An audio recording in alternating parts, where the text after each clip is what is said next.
Panginoon, ano? Roma 1:16. Sabi rito, hindi ko ikinahihiya ang mabuting balita, ang magandang balita, ang mensahe ng magandang balita, sapagkat ito ang kapangyarihan ng Diyos para sa kaligtasan ng bawat sumasampalataya. Una sa mga Hudyo, at ganun din sa lahat ng mga taong tinatawag na hentil. Yes. Iwanan na natin ng hentil, Hudyo. Yeah. Tapos na tayo dyan. Siguro naman marami na tayong naunawaan dyan, ano? Yes. Hallelujah!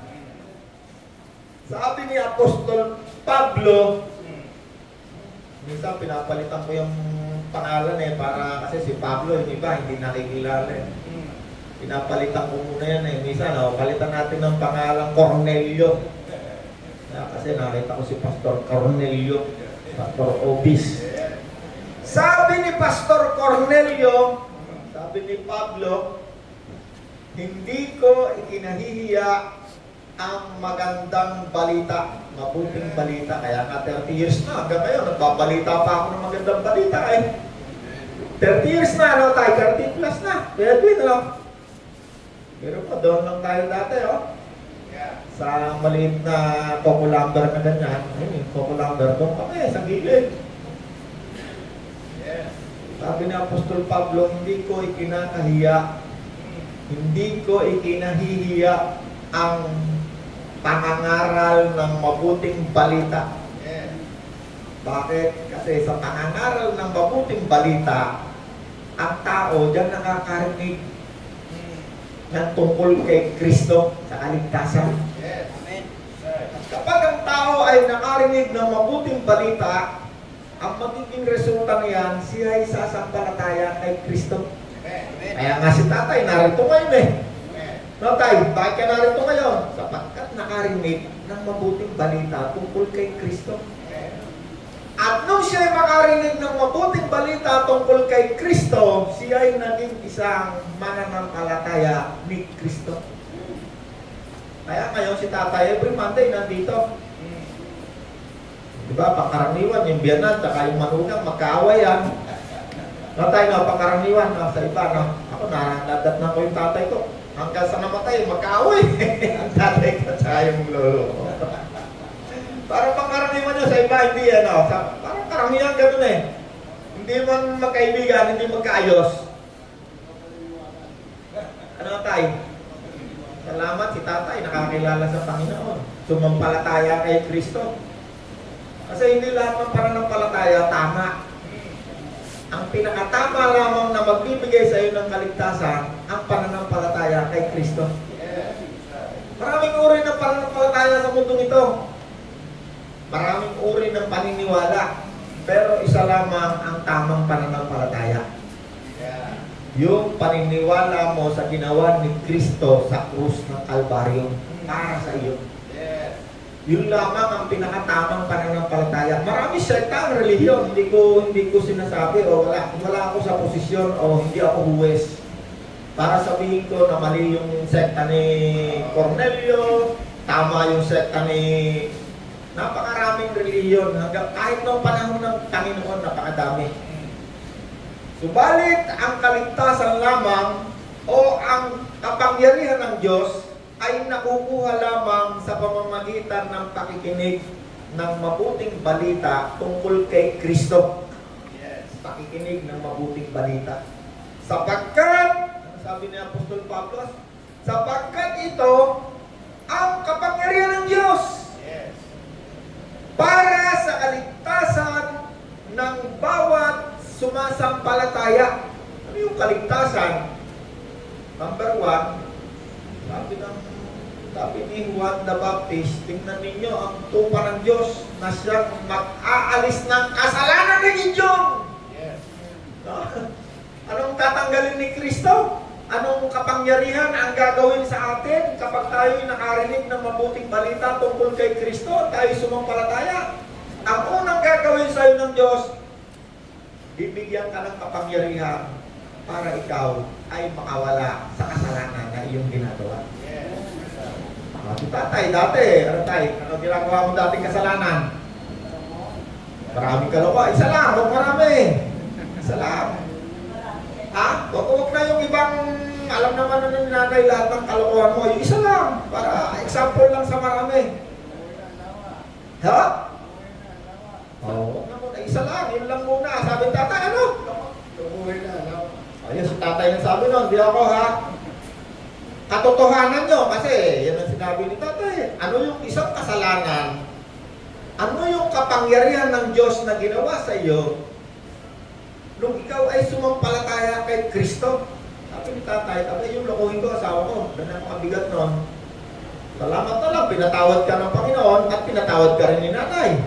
Baka kung hindi ka pinatawad at nagpatuloy-patuloy ka sa panluloko at pangbababae, baka hindi walayan ka ni nanay, baka kayo walang aakay sa'yo, baka ikad-ikad kang ganyan. No? Ha?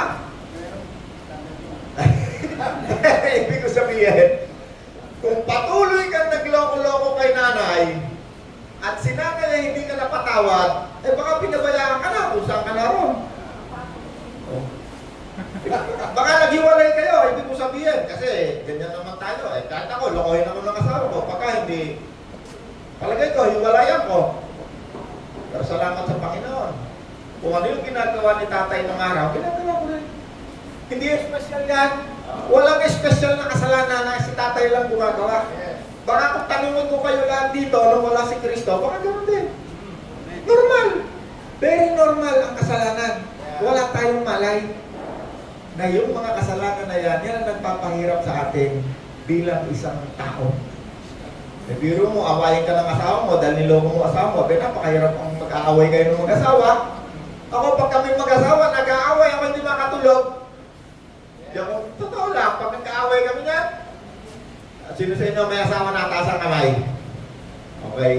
Para lang maintindihan natin, nung tayo yung makasalanan, tayo'y nakarinig ng mabuting balita. Kaya sabi ni Pablo, ang mabuting balita, hindi ko pinakaya. Bakit? Kasi alam niya, ito ang kapangyarihan ng Diyos. Sa isang taong sasampalataya, anong uri ng kapangyarihan? Kasi merong isang kapangyarihan na hindi natin, merong umiiral na kapangyarihan sa buhay ng isang tao na hindi kaya niyang labanan kung wala si Kristo. Ano yun? Kasalanan. May kapangyarihan ng kasalanan na umaalipin sa isang tao na hindi sumasampalataya kay Kristo, na hindi niya kayang labanan. Ang tawag kay tatay sa akin, nung wala si Kristo, alipin kami ng kasalanan. Alipin. Ang ibig sabihin ng alipin, kayang tigilan sa pamamagitan mo lang. Hindi mo kaya yung tigilan. Sa pamamagitan mo lang sarili mong galing, hindi mo yung kayang tigilan. Kaya marami nagiging addict eh. Bakit? Kasi hindi niya kayang tigilan. Kaya tuloy-tuloy lang siya. Ang tawag sa kanya addiction. Pag sinabing droga, kahit yung magnakaw, makabili lang ng droga kasi hindi niya kayang tigilan. Kung kaya niya yung tigilan, hindi tinigilan niya sana yan. Naging masaya pamilya niya. Binili na lang niya ng pagkain sa kanyang pamilya. Maraming uri ng kasalanan na umaalipin sa tao hanggang sa mga oras na to. Kaya sabi ni Pablo, ang mabuting balita, hindi ko pinanaya. Pinagsisigawan mo yan. Ako sa aking buhay, sa loob ng 30 taon, lahat ng tao na makasalamuha ako sa mundong ito, kanegosyo, kakilala, mga manager ng bangko na yan, yung mga kadil ko sa mga negosyo, yung si Ramon Ang, si anak ni Ramon Ang, nasisira ko yan ng mabuting balita.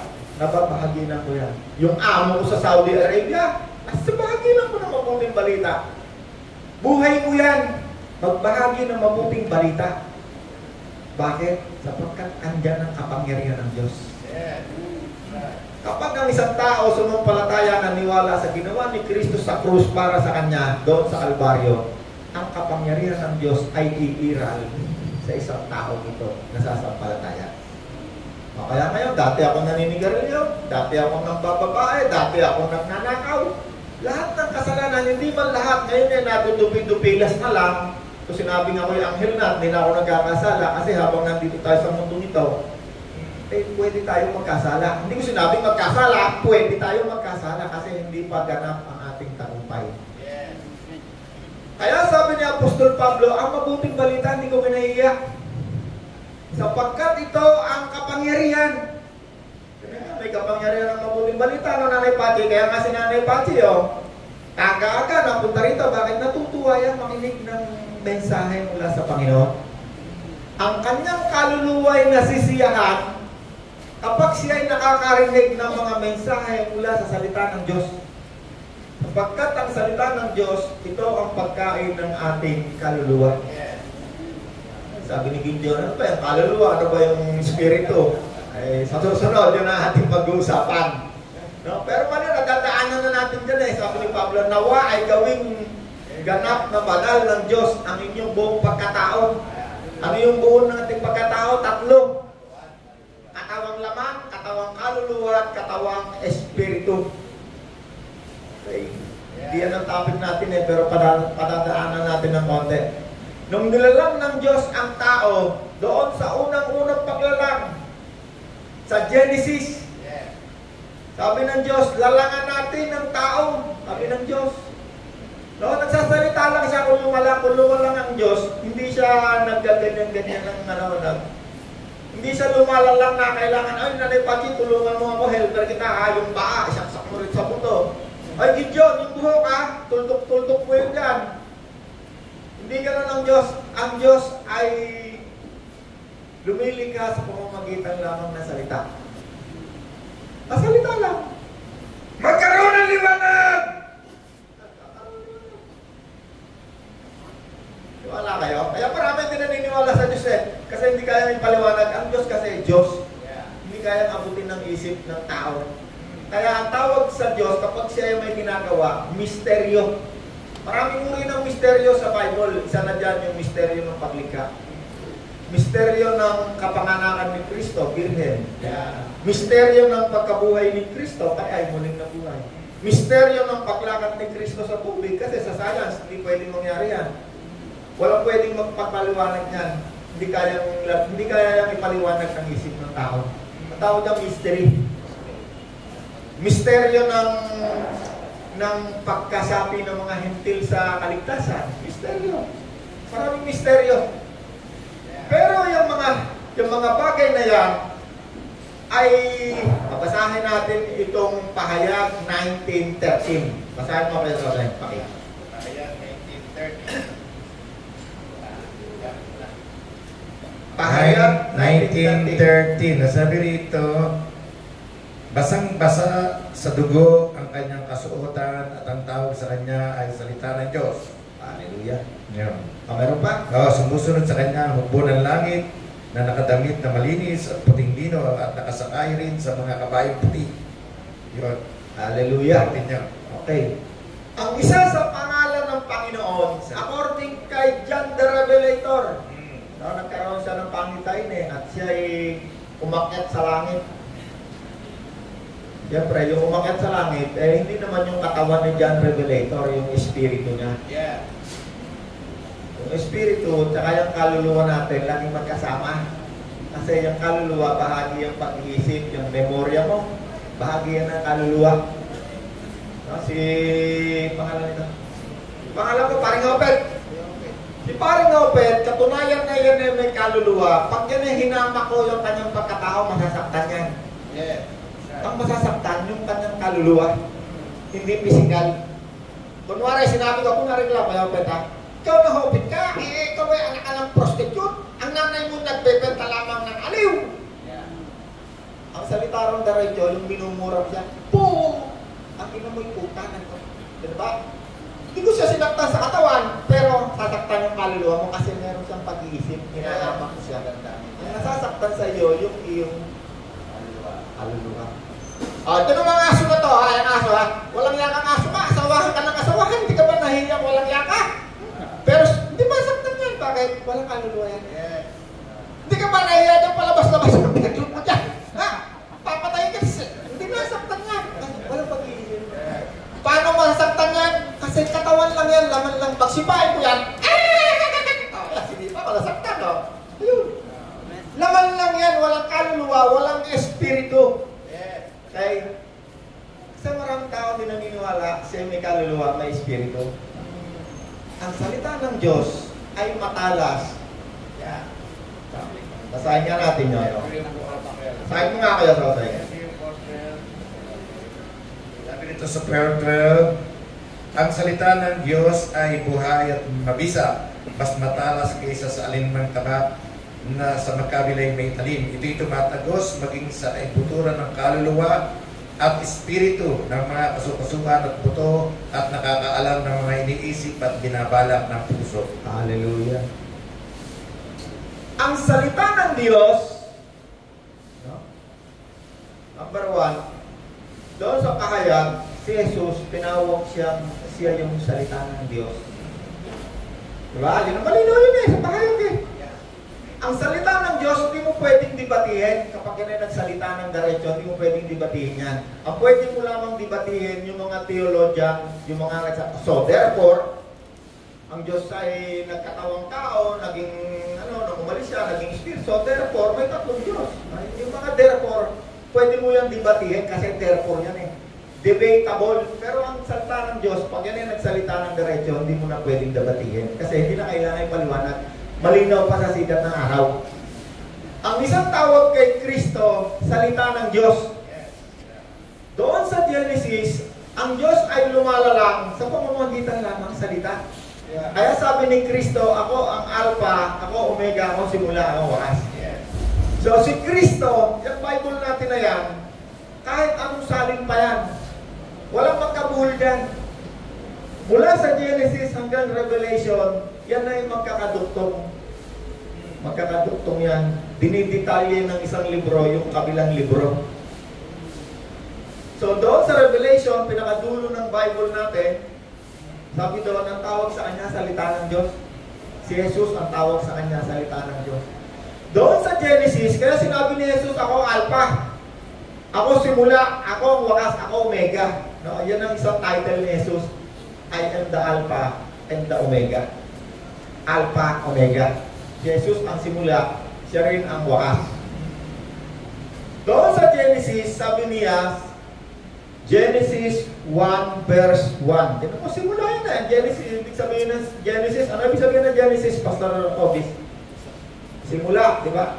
Ang simula, in the beginning, Genesis, ibig sabihin ng simula. Yan yung pinakauna sa kakapal-kapal na Bible natin. Ang una dyan, Genesis. Dito sa Genesis, sinasabi at ipinapaliwanag ng salita ng Diyos paano siya lumika. Paano siya lumika? Okay? In the beginning, sabi niya, sa pasimula ay naroon na ang salita. Okay? Malinaw, ano? Doon sa Revelation, sinabi ni John Revelator, ang tawag kay Jesus ay salita ng Diyos. Siya yung kaya sinabing basang-basa siya ng dugo kasi inialay siya. Siya yung tupa ng Diyos na inialay doon sa templo na ginawa ni Solomon. Siya yung katapusan ng Old Testament. No? Karugtong pa rin tayo doon sa Hudyo at Hentil. No? Ang tawag kay Jesus sa Revelation, siya ay si salita ng Diyos. Akong Alpha, akong Omega, sa Genesis, sabi doon, in the beginning, God created the heaven and the earth. Sa pasimula, ay nilikha ng Diyos ang langit at ang lupa. Okay, sa 3. Tatalon ako sa 3. Sinabi ng Diyos. At sinabi ng Diyos, magkaroon ng liwanag. Tama, ano may sasayin? Yeah. O, 6. Yeah. At sinabi ng Diyos, Yeah. ano yung nilikha ko sa 6? Magkaroon ng kalawakan. Magkaroon ng kalawakan. O sa 9. At sinabi ng Diyos. Nagsasalita lang ng Diyos. Magsama-sama sa isang dako ng tubig. Okay, 11. At sinabi ng Diyos. Karoon ng lupa. Okay. Lahat ng uri na tumutubong halaman. Okay, yan na. Nililikha na ng Diyos. Lahat ng bagay. Ano, nililikha. Ang pinakahuling nilikha ng Diyos, tao. Yan. Nung nilikha na ng Diyos ang lahat ng bagay sa pamamagitan lamang ng salita. Ay, nagsasalita eh. Bakit? Kasi in the beginning, sabi rito, ang Diyos ay espiritu. Walang katawan. Hindi katulad natin may katawan. Kasi huwag natin isipin na ang Diyos ay may katawan. Nagkatawang tao lamang siya para mas maunawaan natin ang Diyos. Yes. Si Kristo. Okay? Paano siya lumilikha? Salita lamang. Okay, bakit natin ito pinag-aaralan? Kasi ang mabuting balita ni Kristo, ang Bible na yan, may dala yung mensahe. Ano ang mensahe? Ang mensahe ng Bible na yan, nakakapal-kapal, tungkol kay Kristo. Pag binasa mo yung Bible na yan, nakakapal-kapal, Genesis hanggang Revelation, ang nakikilala mo dyan, si Kristo. Naunawan kayo? Kaya tayo, nag-aaral tayo ng salita ng Diyos. Bakit? Ang salita ng Diyos, napakatalas niya. Pati ang kaluluwa mo, espiritu mo, kaya niya yung paghiwalayin sa pamamagitan ng katotohanan ng salita ng Diyos. Bakit? Sinabi ni Jesus, ako ang katotohanan. I am the truth. Pag ang Diyos ay nagsalita, sigurado meron kang malilinawan, meron kang maunawaan. Kaya nga si tatay nakawala sa kasalanan eh. Bakit? Sabi ni Kristo, mahalin mo kapwa mo. Pag ayaw mo yung gagawin sa'yo ng asawa mo, huwag mong gawin sa kanya. O kaya si tatay ngayon, sabi ni tatay, dati niloloko mo asawa ko eh. Akala ko, tsalap-tsalap yun eh. Akala ko yun mabuti sarap na sarap kaya ako. Nung narinig ni tatay ang mabuting balita tungkol kay Kristo, ang utos ni Kristo sa Bible na yan nakakatakapal-kapal. Pagmamahal sa kapwa. Hindi pinasaulo ng Panginoon sa atin ang mga utos sa mga Hudyo ng kapal. Sabi ni Kristo, isa-summarize ko na lang yan sa inyo, isusulat ko sa puso nyo para hindi nyo malimutan. Pag ayaw mo, yung gagawin sa iyo ng katabi mo o ng kapitbahay mo, sabi ni Kristo, huwag mong gawin sa kanya. Ang tawag doon, golden rule. Kinuha yan ng lahat ng mga philosopher, pati ng mga philosopher ng mga ancient. Si Confucius. No? Diyan lang lahat galing sa Diyos. Ito na tayo. John 1:14. Okay, salita. Si salita ng Diyos.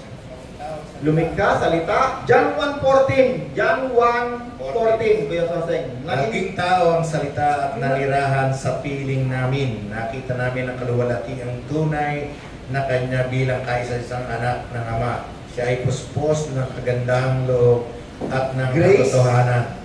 At ng katotohanan. Okay. Truth. 18. Yeah. 18.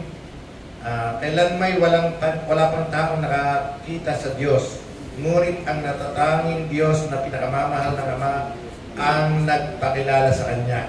Hallelujah. Okay. Si salita ng Diyos na sinasabi sa Revelation ni John Revelator at si salita na lumilikha na kasama ng Diyos doon sa Genesis na sinabi ni Jesus, ako simula at wakas, nagkatawang tao. Nung yung salita na lumilikha, nagkatawang tao. Eh kung Ama ay meron ng katawan, bakit magkakatawang tao pa? Ang Ama ay Espiritu. Pinanawa tayo? Ang Ama ay Espiritu. Pero meron siyang imahe. No? Dito sa New Testament, maraming sinabi ron na tayo'y naging kamukha ni Kristo, na kamukha ng Diyos. We are made in the image of Christ. Na kamukha ng Diyos. Hallelujah. John 1:14, at ang salita na lumilikha ay nagkatawang tao. Siya ay nanirahan sa piling namin. Ang nagsasalita rito, si John the Baptist. Sa Juan. No, hindi si Juan the Revelator ang nagsasalita rito ha. Kasi ikaw, bago ka magturo ng salita ng Diyos, kailangan alam mo sino nagsasalita. Sino nagtuturo, sino tinuturuan para mas maituro mo ng maliwanag. Hindi pwede na babasahin mo yung Bible na ituturo mo, ay, sinumpa ko kayong lahat. No, hindi. May mga partikular na kausap. Merong yung nagsasalita, merong salita na general na para sa lahat, merong para sa specific na mga tao lang. Okay. Sabi ni John the Baptist, naging tao ang salita kasi si John the Baptist, siya ang pinakaunang pinagpahayagan ng Diyos tungkol kay Kristo. Sabi ng Diyos kay John the Baptist, ang makita mo na bumaba ang Espiritu Santo. Siya ang babautismo sa apoy. Ay di pinakita kay John the Baptist. Nanipati apoy ba yung pinakita kay John the Baptist? Hindi ba kalapati? Apoy na, apoy eh. Bumaba sa Panginoong Jesus ang Espiritu Santo na katulad ng isang kalapati. Hindi pala apoy yung apoy doon sa maramihan na pinangakuha ng Diyos sa Jerusalem. Kalapati, anyong kalapati. Okay, hindi kalapati ha. Huwag nyo nga hanapin yung kalapati kay Gideon, wala yung kalapati. Inahalin tulad lang yun. Anyong kalapati, banayad. Banayad ang pagdapo ng Espiritu Santo. Hindi katulad ng binibigay ngayon ng mga preacher na nasa TV, na akala mo yung mga kidlat na, receive! Hindi gano'n. Ang Espiritu Santo, yan ay banayad. Banayad yan pagkayan. At walang ibang tao, walang kahit sinong tao na bibigyan ng Espiritu Santo. Ang Diyos lang, wala nang iba. Kapag may nakita kayo, nagbibigay ng Espiritu Santo, Gideon, tanggapin mo ang Espiritu Santo! Ang katulad ko'y, sino yung magician na gusto kong kontrolin yung mga tao? Yung bumibili ng pera. Hindi niya alam, kahit yung mga nagpapatong ng kamay na yon, hindi naman sa kanila galing yun eh. Yung inutusan, patong mo yung kamay. Siya yung naging daluyan lang. At yung utos na pagpapatong ng kamay ay specific na mga utos sa mga partikular na tao. Walang utos na ilapat mo yung kamay mo sa mga tao na katulad natin ngayon. Kala mo yung alo, no? Matanggap daw sila ng Espiritu Santo. Kapag ang isang tao nag-utos, ipatong mo yung kamay kay obis. Kasi si obis yung tinawag kong mangaral ng mabuting balita. Partikular yon, specific. No, kasi ang mga tao, kung minsan dina-generalize nila yung Bible, eh, pag nakakita sila ng dilang apoy, naku, kailangan may dilang apoy. Hindi yun general. Pag mayroong nagpatong ng kamay, makikita mo sa Bible, inutusan siya particular, special na calling. Special din na tao ang pinupuntahan para patungan ng kamay. Si Pablo, pinatungan niya ng kamay eh. Ang nagpatong sa kanya ng kamay, hindi naman disipulo, hindi naman pastor, hindi naman ordinaryong tao na mayroong napakalalim na relasyon kay Kristo. Mayas. Pumunta ka. Pag-usap parang tao eh. Parang kaibigan, natural na usapan. Pag-usap siya. After na pinatong na yung kamay na specific. Pumunta ka kay Pablo at ikaw ay nakita niya sa pangitain na ipinatong mo kamay at siya'y makakakita. Specific. Hindi mo pwedeng gawin yun sa lahat ng tao na sinabi pala ito kayo na pupunta ako kay Kalwe, papatungin ko rin ang kamay. Matatanggal ang kaliskis sapagkat sinabi sa Bible ang kaliskis ay tatapon. Hindi ba gano'n? Hindi gano'n ang Bible. Ang Bible is very specific. Pati nga yung address ng street, pinakita sa kanya, sinabi, sa daang matuwid. Hindi yung parang magpapropisay ka na parang namamana sa dilim. Meron dito isang tao na meron sakit sa bato. Yung bato mo ilalagla. Ang Diyos, pagkaya na nagbigay ng instruction, malinaw ka sa sikat ng araw. Yung mga nagpapropisay na gano'n, yun yung mga nanguhula. At talaga namang hula. Pwedeng mali, pwedeng tama. Nanguhula nga eh. Daming ang tao nanguhula sa gusto kong hulaan eh. No, merong isang matanda, manghuhula. Pilit, gusto kunin ang kamay ko. Manghuhula! Spiritista! Kanay kamay mo, gusto kong tingnan ang kamay mo. Hula ako. No way, no need. Alam ko na ako nung kapalaran ko. Alam ko, palakpakan natin ang Panginoon.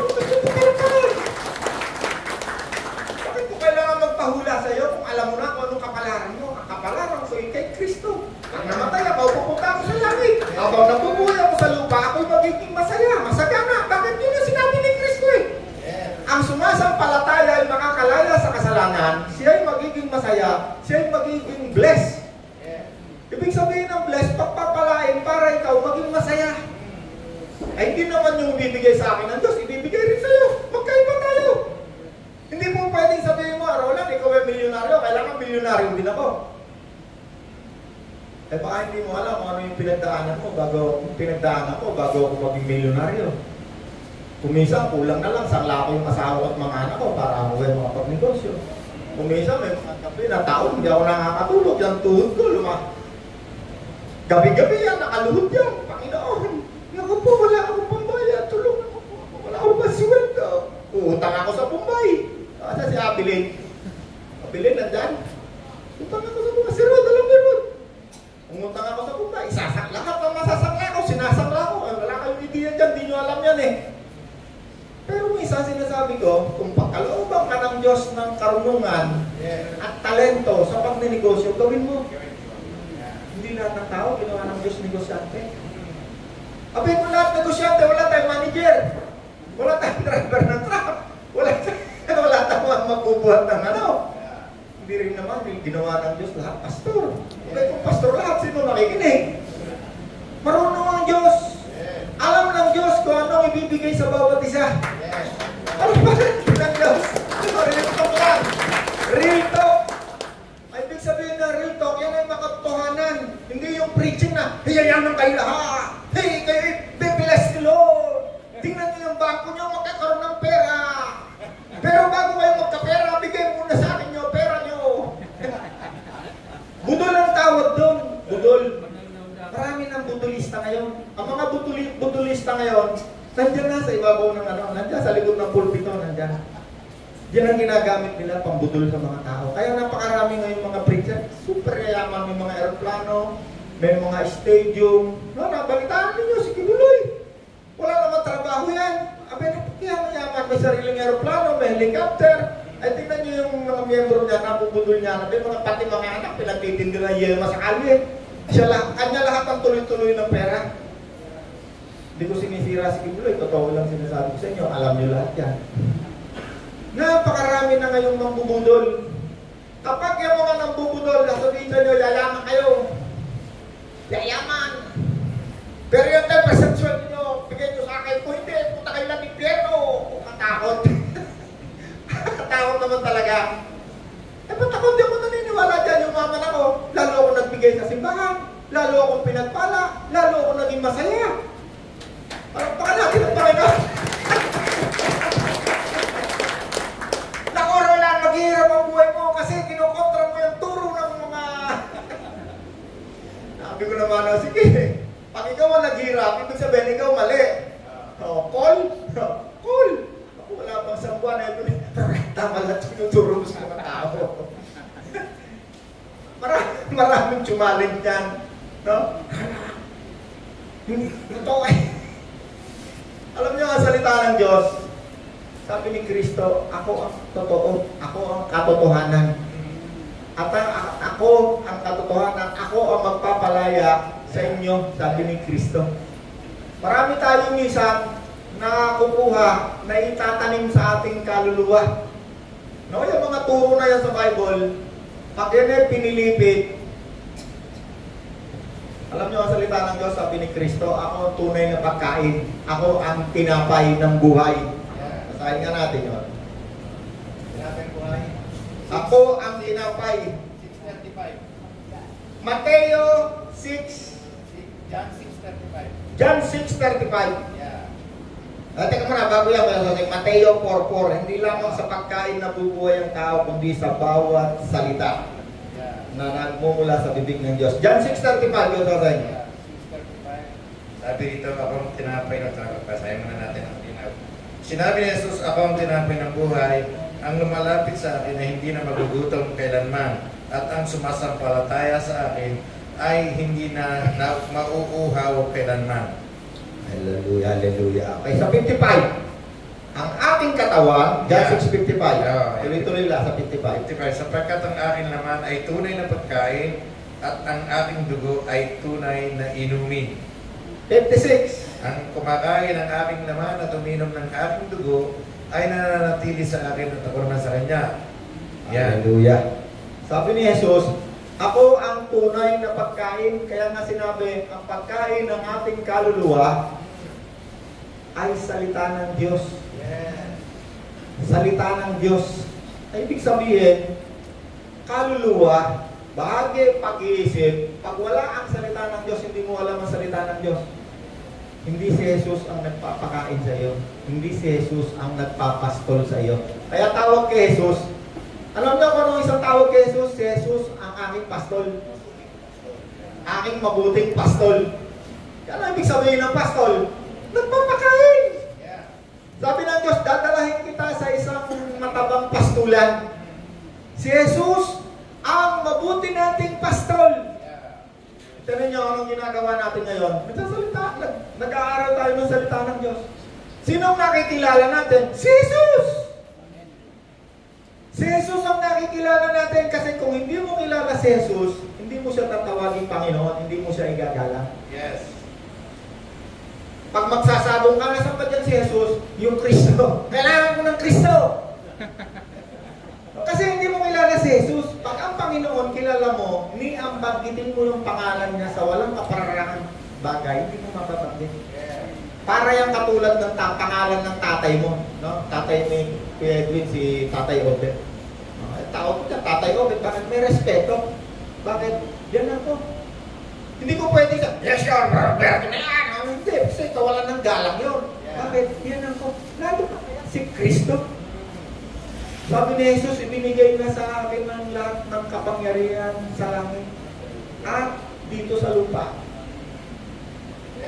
May kapangyarihan, ano? Nasaan ang kapangyarihan ng Diyos? Nasa mga sumasampalataya. Yes. Kaya kapag mayroong isang tao hindi nakarinig ng mabuting balita, no, ang isang tao, kapag hindi niya kilala si Kristo, meron siyang pananampalataya, pero ang tawag doon ay maling pananampalataya. Napakarami kong kilala, kahit nung araw hanggang ngayon, kahit yung maling lola ko magdadasal yun kalala, pag nagdasal yun kalala mo yung temple quarter Panginoon Maria po, puno ka na grasya abot ng kaya. Totoo yan, nanay, no? Diba, no? Yung mga magdadasal, ano? Parang temple quarter mo magdasal. Kapag talaga, pag may patay, may ano, nakikinig ka po Kala mo yung pag pinindot mo yung temple quarter Panginoong Maria, putungan na ay meron naman tatlo ng tuloy ko. Amen. Yan ang magdasal niya mga Hindi ko pinagtatawanan yun, no? Pinag-aaralan natin ano yung maling pananampalataya at tamang pananampalataya. Ang tamang pananampalataya ay nakukuha lamang sa pamamagitan ng mabuting balita, pakikinig. Hallelujah, pakinggan. Palakpakan natin ang Panginoon. No? Kaya ang verse natin ngayon, sa pasimula, no? Ang tawag sa kanya ay salita ng Diyos sa pahayag, Revelation, pinakadulo, sa Genesis, in the beginning, siya naman yung salita na lumilikha. Let there be light. Likhain natin ang likhay. Ang Diyos ay Espiritu, wala pang katawan, pati si Jesus walang katawan. Nagkatawan lamang siyang tao noong dito na sa John chapter 1. Naging tao ang salita. John 1:14. Siya ay nanirahan sa piling namin, sabi ni John the Baptist. No, kasi sila yung halos sabay pinanganak. Buwan lang ang pagitan. Kaya si John the Baptist, ang may karapatang magsalita, sabi niya rito, sa John chapter 1, siya ay nanirahan sa piling namin. At nakita namin ang kanyang kaluwalhatiang tunay na kanya bilang kaysa-isang anak ng Ama ng Diyos. Siya ay puspos ng kagandahang loob. Grace! At pag sinabi mong grace, kaligtasan natin by grace, through faith. We are saved by grace through faith. Niligtas tayo sa pamamagitan ng kagandahang loob. Grace, hindi pinagpaguran. Kasi kung ang kaligtasan ni tatay dahil sa yung matinang Bible study rito ngayong umaga ay pinagpaguran niya, meron siyang may pagmamalaki. Pagdating niya sa langit, pwede niyang sabihin sa Diyos, abay ako po'y naligtas kasi every Monday natin ako ng Bible study. Kanta-kanta kami na, hallelujah, hallelujah. Hindi, ang kaligtasan mo ay grace, kagandahan loob, hindi mo pinagpaguran. Kaya wala kang may pagmamalaki sa Diyos. Amen? At dahil ikaw ay ligtas, ang Diyos, ang Panginoong Jesus, ang nag-iingat pa rin ng iyong kaligtasan. Hindi pa rin ikaw. Bagaman tayo tayo'y nais na lumakad sa matuwid na daan, hindi pa rin natin yan kaya kung wala ang kapangyarihan ng Diyos sa atin. Yang kapangyarihan na yan na galing sa iyong pananampalataya nung ikaw ay makarinig ng mabuting balita, yung power na yan ay active. No? Yan ay gumagana. Mula nang tanggapin mo si Jesus, ang kapangyarihan na yan, power, yan ay gumagana hanggang sa mga oras na ito mula nang tanggapin mo si Kristo. Sino sa inyo tumanggap na kay Kristo, taas ang kamay? Halos lahat, tumataas ang kamay, no? Pero ang reality diyan, hindi lahat ng tao na yan na tumaas ang kamay ay totoong tumanggap kay Kristo. Kasi ang isang taong tumanggap kay Kristo, ang sabi nito sa John, halika natin ang sinabi ni John the Baptist, naging taong salita, nanirahan sa piling namin, nakita namin ang kanyang kaluwalhatian bilang kaisa-isang anak ng Diyos. Siya ay puspos ng kagandahang loob, grace. Nakita namin, kaisa-isang anak ng Ama, siya ay puspos ng kagandahang loob, grace. 15:18. Ang batas ay pinamigay sa pamamagitan ni Moses. Subalit ang kagandahang loob o grace, ito'y binigay ni Kristo sa pamamagitan ni Kristo. No? Balikan natin yung John chapter. Lahat ng bagay ay nilikha. John chapter 1 verse 1. Sa pasimula, nilikha ay naroon na ang salita ay sumasa Diyos, at ang salita ay Diyos. Siya ay sumasa Diyos na nung simula pa. Ang lahat ng bagay ang nilikha sa pamamagitan niya at walang anumang nilikha ng hindi sa pamamagitan niya. Kung wala siya, ay walang anumang nilikhang bagay na nalikha. Okay. Mabasa siya, no? John 1:10. Dumating ang salita sa sanlibutan, ngunit hindi siya kinilala ng sanlibutan ito na nilikha sa pamamagitan niya. Pumunta siya sa kanyang bayan, ngunit hindi siya tinanggap ng sarili niyang kababayan. Subalit ang lahat ng tumanggap at sumampalataya kay Jesus ay binigyan niya ng karapatan na maging anak ng Diyos. Okay, ano ngayon nangyari sa atin nung tinanggap natin si Kristo? Sumampalataya, naging anak tayo ng Diyos. Paano tayo naging anak ng Diyos? Dalawang bagay. Una, si Jesus na kaisa-isang anak ng Diyos ay tinanggap mo, pumasok sa iyong katawan. Kaya sabi ni Pablo, hindi nyo ba alam ikaw ay templo ng Espiritu? Meron ding mga verse, kung wala sa isang tao ang Espiritu ni Kristo, ang Espiritu ng Diyos na siyang muling bumuhay kay Jesus, hindi sa Diyos ang taong ito. Kung wala sa isang tao ang Espiritu ni Kristo, at tayo ngayon ay nakikipag-isa kay Jesus, kay Kristo, anong tawag sa atin? Anak ng Diyos. Binigyan niya tayo ng karapatan na maging anak ng Diyos. Okay, ang karapatan na yan, kapag hindi mo yan alam niyo ba na tayo lahat maraming karapatan sa saligang batas ng Pilipinas? Pero pag hindi mo alam yan, hindi mo yan magagamit, walang silbi. Pag hinuhuli ka ng pulis, pinagbibintangan ka, meron kang karapatan, huwag ka magsalita. Right to remain silent, basic yan. Kailangan mo muna, marami na. Hindi lang napakarami natin karapatan sa saligang batas na hindi ko rin alam. Pag hindi natin alam, wala tayong pakinaban. Ang salita ng Diyos, nung tinanggap natin, sumampalataya tayo kay Kristo, binigyan niya tayo ng karapatan. Ano yung karapatan na pwede mong gamitin at dapat mong gamitin? Ikaw ngayon, may karapatan dahil ikaw ay anak ng Diyos. Ang anak ng Diyos, hindi nagpapatuloy sa paggawa ng kasamaan. Ang anak ng demonyo, hanggang mamatay yan, tuloy-tuloy yan sa pagkakasala. Anong karapatan na makikita mo ron? Anak ako ng Diyos. May karapatan na ako na hindi na sumunod sa kasamaan. Bakit anak na ako ngayon ng Diyos? Anong karapatan meron ka bilang anak ng Diyos? Hindi na ako susunod sa espiritong naghahari na madilim sa daigdig na ito para tayo'y gumawa pa ng kasamaan. Anong karapatan? Pinalaya tayo ni Kristo sa pagkaalipin sa kasalanan. Meron ka na ngayon karapatan umayaw sa kasamaan. Di katulad nung dati, ang katulad natin ay parang kalabaw na inaakay sa patayan. Ano yun? Sa slaughterhouse. Maraming verse na Ang isang tao wala si Kristo at tulad ng isang hayop na inaakay sa katayan. Kapag ikaw gumagawa ka ng kasalanan, malapit ka ng katayan.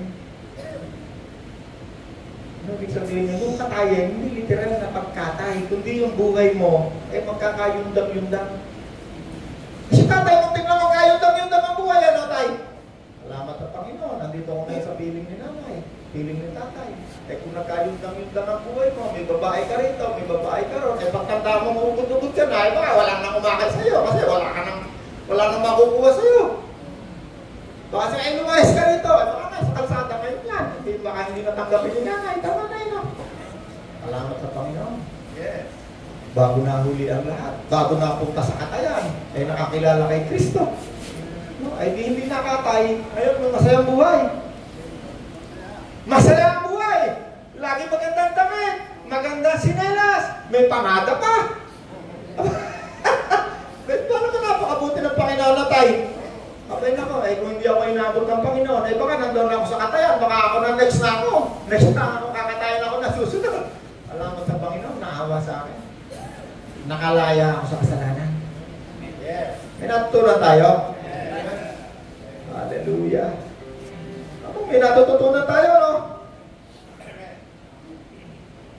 Hebreo 4:12. Ay, nabasa na ng Diyos. The Word of God is living and active.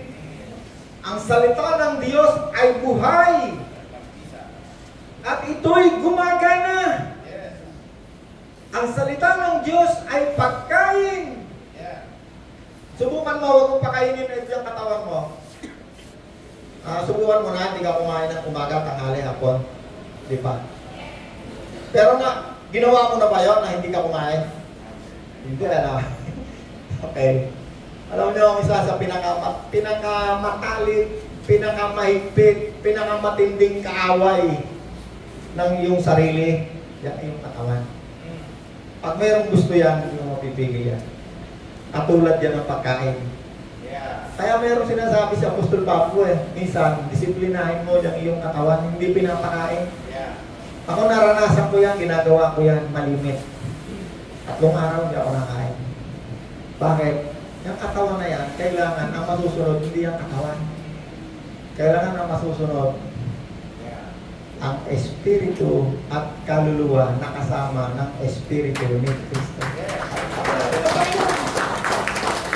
Pag yung katawan na yan, hindi mo kayang pigilan, kahit gagawa ng kasama niya, hindi mo kayang pigilan yan.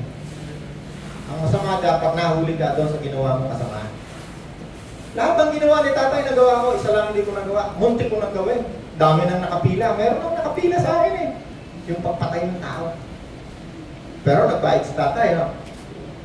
Habang buhay, napagkabilanggo. Yun mo yun? Kung namatay ko sa bilangguan, di wala na. Si nanay, di wala na, no? Si Kuya Edwin, baka hindi yan kumain ng kutsero. Ay, naku po. Kapag si Kristo kasama mo, sabi nila, time na. Napakasarap ng ating ginagawa, no? Every Monday, meron tayo isang oras. Amen. Samantalang yung mga napapanood kong mga artista, pinagpamalaki pa nila. Kami ka, nagpa-Bible study. May sumisingit ka kami doon sa bodega namin, yung mga sundalo. Wala silang mapaglugaran. Sabi ko, napakapalad namin. Ako ang tagapagturo, may sarili kaming bodega. Hallelujah. Pagpakan natin ang Diyos. Pero na ba tayo? Ikaw ang hari at nagpapalitas. Alay mo